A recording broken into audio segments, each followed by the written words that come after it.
एक press conference के माध्यम से हेमंत कटारे द्वारा पूर्व मंत्री भूपेंद्र सिंह पर आरोप लगाए गए थे, जिसके बाद पूर्व गृह मंत्री भूपेंद्र सिंह ने कांग्रेस नेता हेमंत कटारे द्वारा लगाए गए आरोपों को सिरे से खारिज करते हुए कहा कि हेमंत कटारे जी मैनेज होकर पत्रकार वार्ताएं करते हैं। उनके कई उदाहरण हैं। पूर्व मंत्री भूपेंद्र सिंह ने कहा कि मेरे परिवहन मंत्री के रूप में कार्यकाल में सौरभ शर्मा कभी भी विधानसभा क्षेत्र के चेक पोस्ट पर पदस्थ नहीं रहा।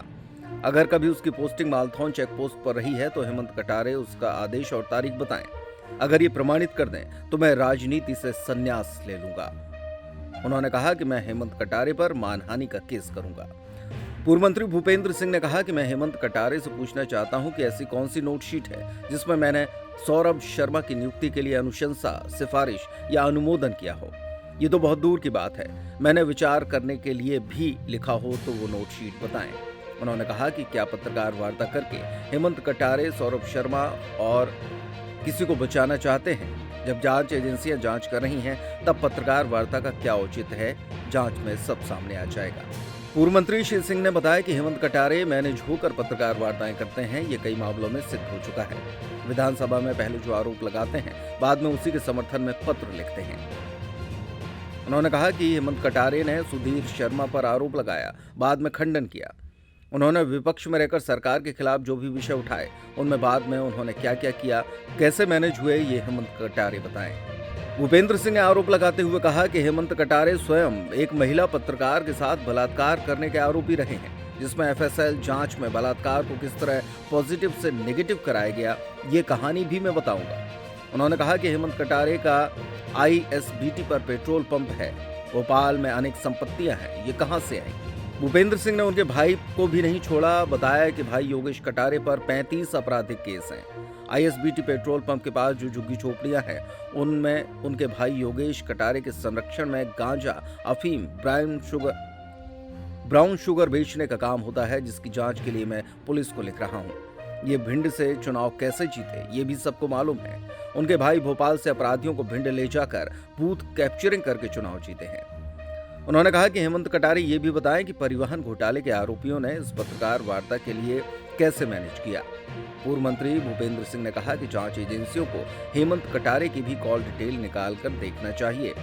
परिवहन घोटालों के आरोपियों से तार जुड़े तो नहीं है। पूर्व मंत्री भूपेंद्र सिंह ने कहा कि हेमंत कटारे को मेरे कार्यकाल की सराहना करनी चाहिए, जिसमें मैंने चेक पोस्टों को बंद कर दिया था। शुरू करें जी। मुझे जानकारी मिली है कि कांग्रेस के विधायक हेमंत कटारे जी के द्वारा ये जो सौरभ शर्मा जो ये पूरा जो परिवहन का विषय जो सामने आया है और जो रेड हुई है और जो सौरभ शर्मा के यहाँ से जो भी सोना वगैरह या जो भी पकड़ा गया है, इस संबंध में हेमंत कटारे जी ने कहा है कि सौरभ शर्मा की नियुक्ति मेरे द्वारा हुई थी या मैंने अनुशंसा की थी, ये पूरी तरह से असत्य है। मैं पहले भी इस बात को कह चुका हूँ कि वो एक भी ऐसी नोटशीट दिखा दें कि जिसमें मैंने सौरभ शर्मा की नियुक्ति की अनुशंसा की हो या अनुमोदन किया हो या सहानुभूतिपूर्वक विचार करने के लिए लिखा हो। मैंने कभी भी सौरभ शर्मा की ना नियुक्ति की अनुशंसा की। एक सामान्य रूप से मंत्रियों के पास आवेदन आते हैं तो विभाग को भेज देते हैं, पर नियुक्ति का अधिकार भी परिवहन मंत्री को नहीं होता, ये आयुक्त ट्रांसपोर्ट कमिश्नर को होता है। तो मेरे द्वारा ना कोई अनुशंसा की गई, ना कोई सहानुभूतिपूर्वक विचार करने के लिए लिखा गया, ना मेरे द्वारा कोई आदेश किया गया। हम सब जानते हैं, पूरा प्रदेश जानता है कि हेमंत कटारे मैनेज होके पत्रकार वार्ता करते हैं या मैनेज होके आरोप लगाते हैं। ये कोई एक मामला नहीं है, ये लगभग इनका हर दिन का काम है। विधानसभा में अगर हम देखें तो विधानसभा में ये प्रश्न लगाते हैं, ध्यानाकर्षण लगाते हैं और उसके बाद फिर मैनेज होके उसी के पक्ष में पत्र लिखते हैं, उसी के समर्थन में पत्र लिखते, उसके बाद उस बारे में नहीं बोलते, उसके बाद उसकी कार्रवाई के बारे में कभी नहीं बोलते। इसी तरह से पूर्व में सुधीर शर्मा जी के ऊपर इन्होंने आरोप लगाए और फिर बाद में मैनेज होके और स्वयं ने कहा कि ये आरोप गलत थे। तो हेमंत कटारे जी, पूरा प्रदेश जानता है कि मैनेज होकर पत्रकार वार्ताएं करते हैं।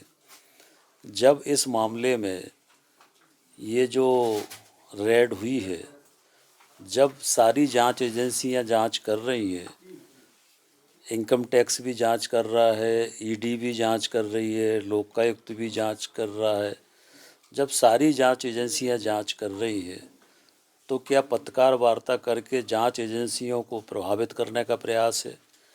क्या जो असली आरोपी है उनको बचाने का प्रयास है? क्या उनको बचाने के लिए ये सारा जो मामला है वो डाइवर्ट करने का प्रयास हो रहा है?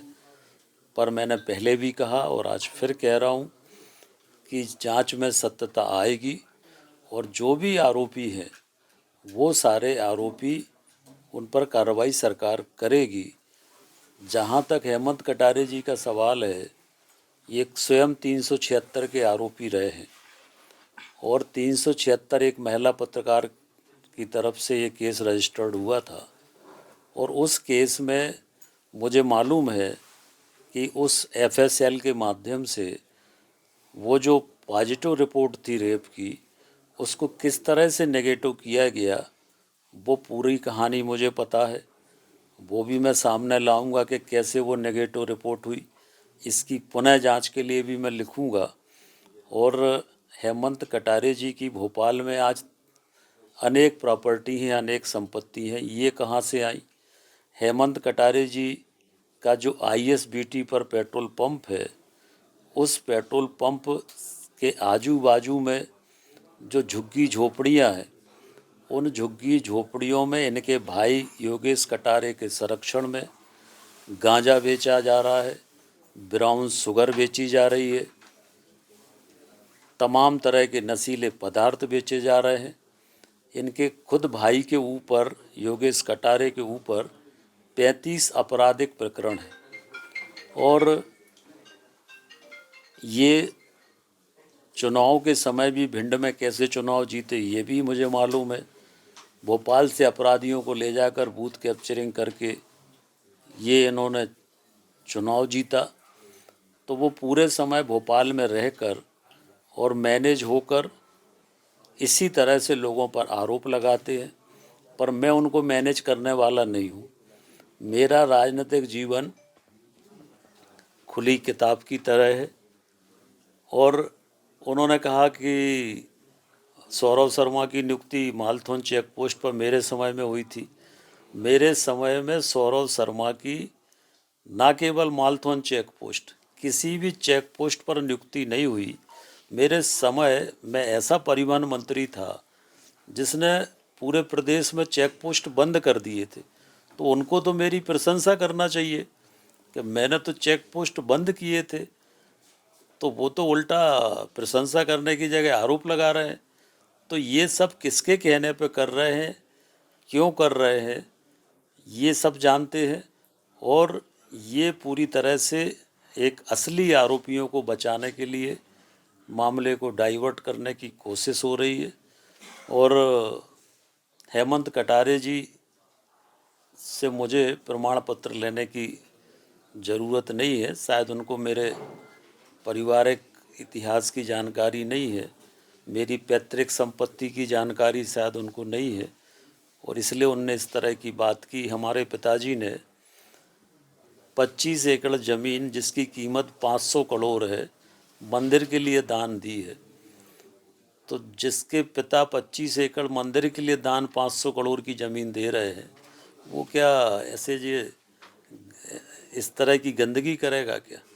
तो ये पूरी तरह से मैनेज होकर ये पत्रकार वार्ता की है। हम इसकी खिलाफ मानहानि भी करेंगे और